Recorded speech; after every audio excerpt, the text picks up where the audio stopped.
Between 1337 and 1453, England and France were locked in one of the longest and most brutal wars in history. A conflict that would last for more than a century, reshape European politics, and leave a legacy of devastation and change.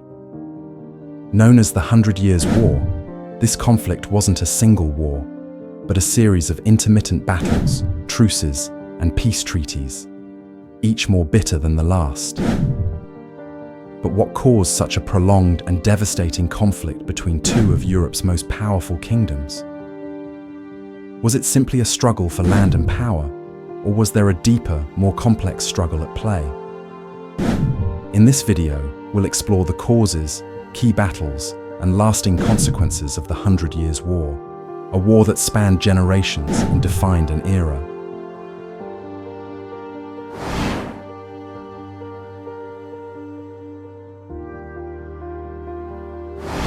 The 100 Years' War didn't just begin overnight. It was the result of multiple complex factors that had been simmering for decades. The first and most significant issue was the dispute over the French throne. In 1328, the French king Charles IV died without a male heir, leading to a crisis of succession. His cousin, Philip VI, was crowned the new King of France, but Edward III of England, who was also a descendant of Philip IV of France through his mother Isabella, claimed he had a legitimate right to the French throne. However, the French nobles rejected Edward's claim, citing the Salic law, which prohibited inheritance through the female line. This rejection enraged Edward and set the stage for war. But the dispute over the throne was just the tip of the iceberg. Tensions over territorial control, particularly the English holdings in France such as Gascony, and economic struggles over trade routes only fueled the fire. Thus, a war over royal succession quickly morphed into a battle for power, land, and influence, a struggle that would embroil entire generations.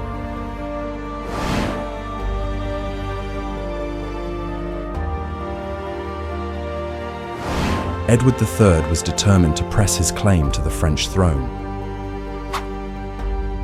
In 1337, after years of diplomatic tension and political wrangling, he declared war on France. It marked the official beginning of the 100 Years' War, but what followed would be a series of brutal, pivotal battles that would alter the fate of not just England and France, but all of Europe. The first major engagement came in 1346 at the Battle of Crécy. It was here that Edward III and his army would demonstrate a new kind of warfare. One that would make the heavy cavalry of the past seem obsolete. Though Edward's forces were vastly outnumbered, they used tactics that no one could have foreseen. The English longbowmen, armed with powerful bows that could shoot further and faster than the traditional crossbow or sword, wreaked havoc on the French knights, who had been trained for close combat. As the French knights charged, the English archers unleashed a deadly volley of arrows that struck with precision. The battle was a massacre. The French, accustomed to fighting in tight formations, could not maneuver effectively in the open field. The longbows decimated their ranks before they even reached the English line. At Crécy, the future of warfare was changed forever. Edward's victory at Crécy was not just a military success, it was a symbolic triumph. It sent shockwaves across Europe, signaling that a well-coordinated infantry force could overcome traditional feudal cavalry. As Edward secured his victory at Crécy, he pressed on towards one of the most important strategic locations in France, Calais. Calais was vital for trade and military logistics, and its capture would ensure England's continued presence in France. The Siege of Calais would prove to be one of the most important and grueling episodes of the war. For nearly a year, the English laid siege to the town, cutting off supplies and forcing the citizens to endure famine and disease. Finally, after months of resistance, the French garrison was forced to surrender. Edward demanded an extraordinary act of submission. The town's leaders, 6 of the wealthiest citizens of Calais, would be required to present themselves to Edward in nothing but their shirts, offering the keys to the city. It was a humiliating request, but the citizens complied. Edward, moved by their bravery and desperation, spared their lives, and Calais remained under English control for another 200 years.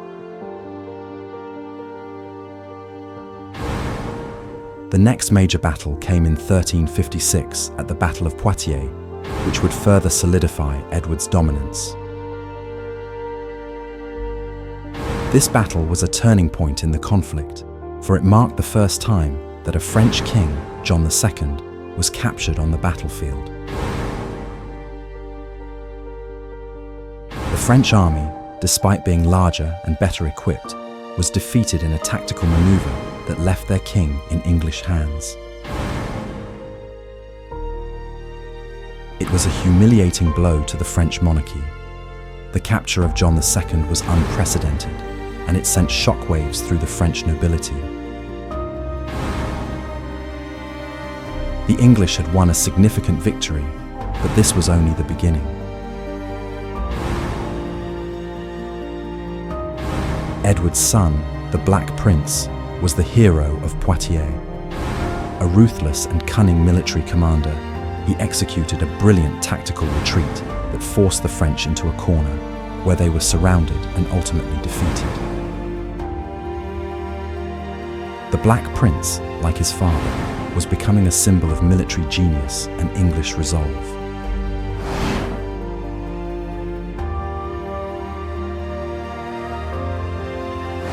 The year is 1429. After decades of bloodshed and hardship, the 100 Years' War had reached a crucial turning point. England had gained the upper hand, and most of France was under English control. But the war was far from over. The English might have believed victory was within their grasp, but they underestimated the power of one unexpected force, a young peasant girl named Joan. Joan of Arc's rise is one of the most dramatic and improbable stories in history. Born in 1412, Joan was a simple farm girl from the village of Domremy in northeastern France. But she claimed to have received divine visions from saints, who told her that she was destined to lead the French army and help the Dauphin, Charles VII, reclaim his throne from the English.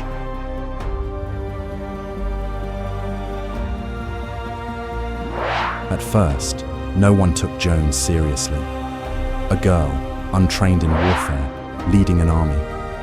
It seemed impossible, but Joan was determined.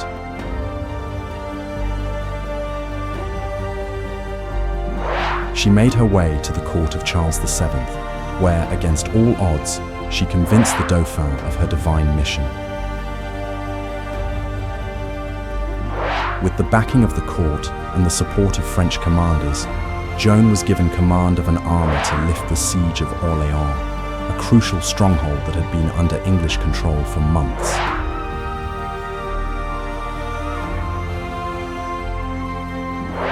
The siege of Orléans would become one of the most significant battles in the 100 Years' War, not just for its military importance, but for the symbolic power of Joan's leadership. Joan's arrival in Orléans infused the French forces with a new sense of hope and determination. She was more than a commander. She was a symbol of divine intervention, a beacon of French resistance. Joan's tactical genius, combined with her unwavering faith, led to a stunning victory. After a series of fierce battles, the English forces were driven out of Orléans in May 1429. It was a turning point, not just on the battlefield, but in the morale of the French people. Joan had turned the tide of the war, and the path to Charles VII's coronation was now open. Her victory at Orléans made Joan a national hero. But it was also the beginning of her tragic fall. Joan continued to rally French forces and played a pivotal role in Charles VII's coronation at Reims in July 1429, cementing his position as King of France. But despite these monumental successes, Joan's fortunes would take a dark turn. In 1430, during a military campaign in northern France, Joan was captured by the English, setting the stage for one of the most infamous trials in history. Captured, imprisoned, and put on trial for heresy and witchcraft, Joan faced a grim fate. The English, determined to discredit her and weaken French resolve, sought to break her spirit. But Joan, ever defiant, maintained that her actions were guided by divine authority.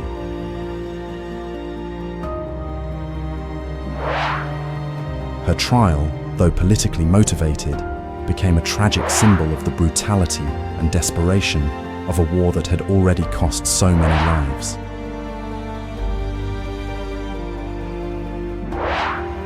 Joan was found guilty, and, on May 30th, 1431, she was burned at the stake in Rouen, France.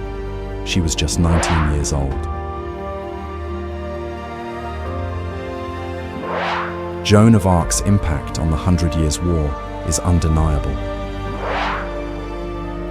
Her victories at Orléans and her role in securing the French crown were pivotal. However, as the war raged on, the English struggled to maintain their grip on France. The final phase of the conflict saw the rise of a new French army, led by Charles VII and bolstered by the spirit of Joan's victories. As Joan had predicted, the English found their grip slipping. The Black Prince, one of England's greatest military commanders, was away in Spain, and internal divisions in England led to the Wars of the Roses.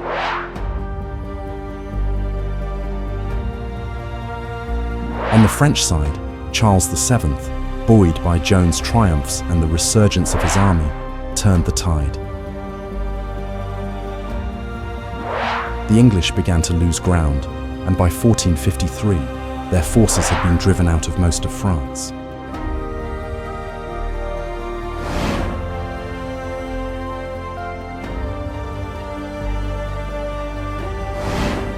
As Joan of Arc's legacy burned brightly in the hearts of the French, the 100 Years' War raged on.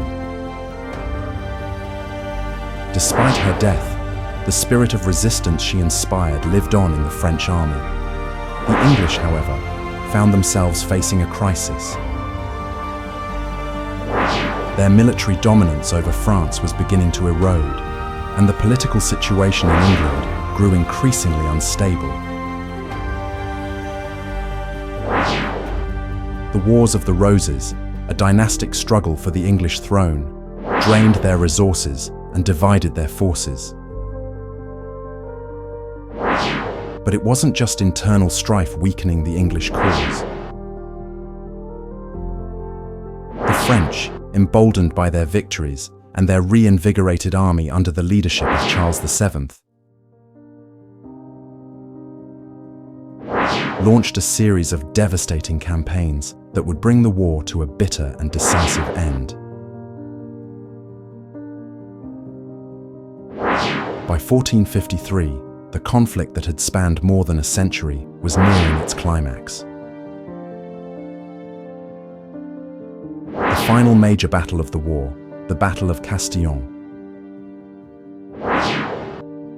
would not only mark the end of England's hopes in France, but also solidify the French victory and the return of the French crown to its rightful heir. In the summer of 1453, the French, now led by the experienced commander Jean Bureau, laid siege to the English-held fortress of Castillon, situated in southwestern France. With the English forces already stretched thin, they could not adequately defend their position. The French, employing new and innovative artillery tactics, launched a surprise attack, devastating the English defenders. Unlike the previous battles of the war, Castillon saw the use of artillery on a scale never before seen. The French had developed powerful cannons that were capable of devastating the English defences. With the French forces encircling the city, the English found themselves trapped. The battle was over before it had even truly begun. The English forces were defeated, and the loss of Castillon effectively ended England's claim to France. As the English army withdrew, the French were jubilant. The final English possession in France, Calais, would hold out for another few years, but it was clear that the war was over.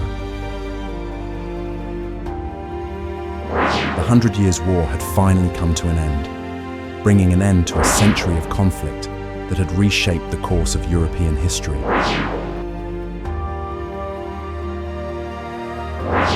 The conclusion of the 100 Years' War was not just the end of a conflict, it marked the dawn of a new era for both England and France.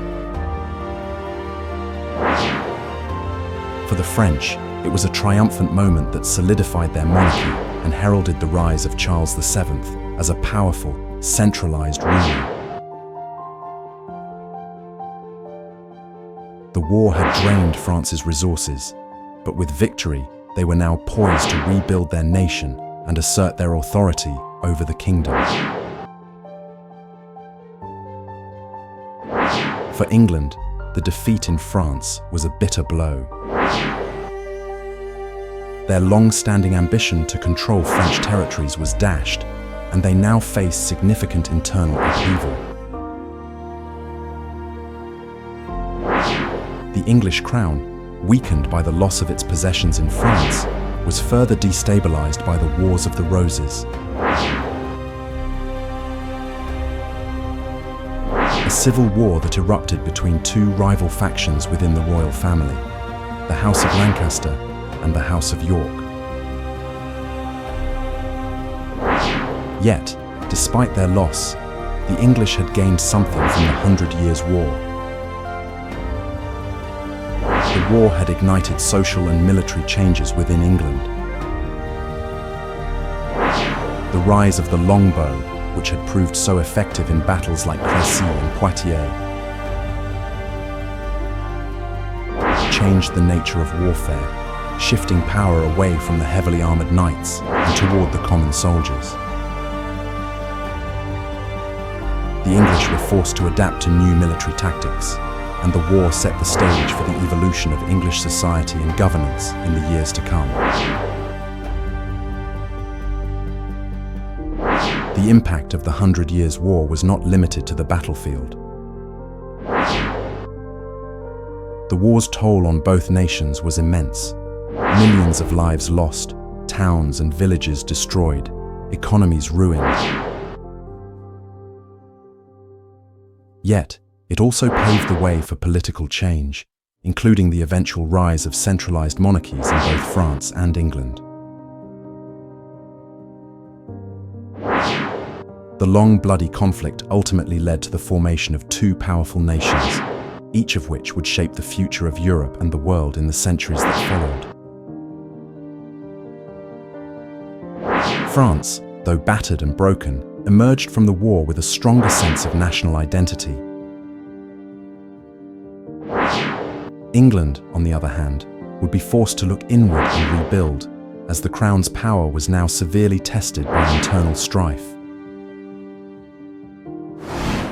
The 100 Years' War was a time of great suffering, innovation, and transformation. It marked the end of feudalism and the rise of the modern state. While it may have begun over a dispute for the French throne, the war had far-reaching consequences, forever altering the history of Europe.